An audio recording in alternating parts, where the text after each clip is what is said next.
I'm Kelly Narowski, and I live in Kansas City, Missouri, and I'm a professional speaker and a disability rights advocate. At the age of 25, I sustained a spinal cord injury in a car crash.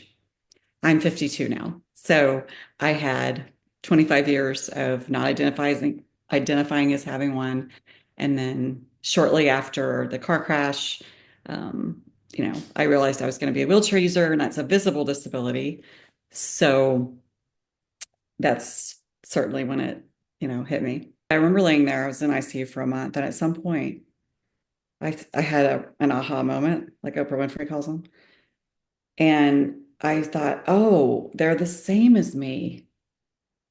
And they meaning people who use wheelchairs. And the reason I say that is because I became one in a split second, and I was exactly the same person. So I remember in high school, the kids that used wheelchairs were segregated.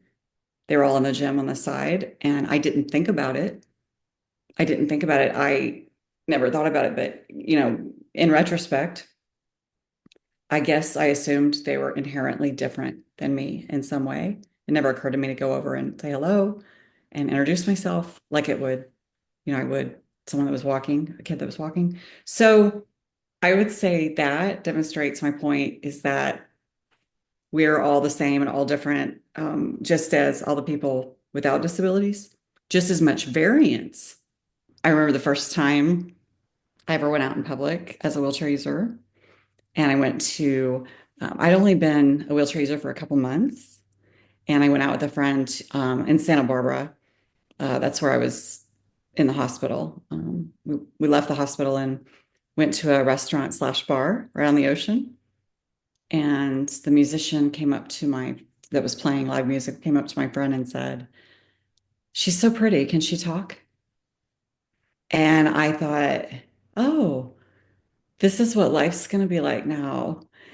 Because I had never experienced anything like that. I had a lot of social currency, grew up in rural Missouri. I mean, I had no idea what it was like to be patronized or discriminated against in any way.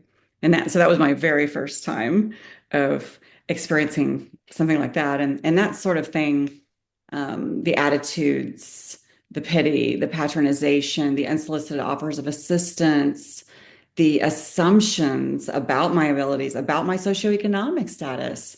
That's a day in, day out thing. When all of a sudden you become a wheelchair user, sustain a spinal cord injury, uh, you see it and feel it immediately, and then you develop empathy for other historically marginalized and stigmatized groups and a great deal of understanding. So that happened, and I doubt that would not have happened.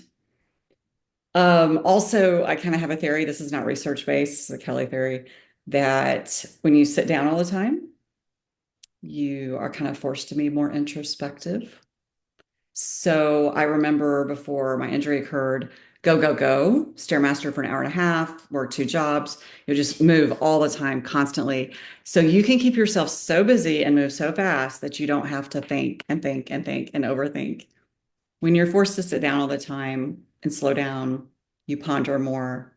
And I think that you get perhaps to a deeper place, wiser, faster. What I do is speak up when there is an ADA violation, or a violation of any disability rights law that I notice. I'm just one of those people who are going to say something. And whether it's file a complaint with the DOJ, file a complaint with the Department of Transportation regarding discrimination in air travel. And normally it's not for me, it's just so that person learns that they can't treat people that way in the future. And sometimes it involves filing Title III ADA lawsuits. If a business isn't wheelchair accessible, I have no problem doing that. I've done it many, many, many times, countless times.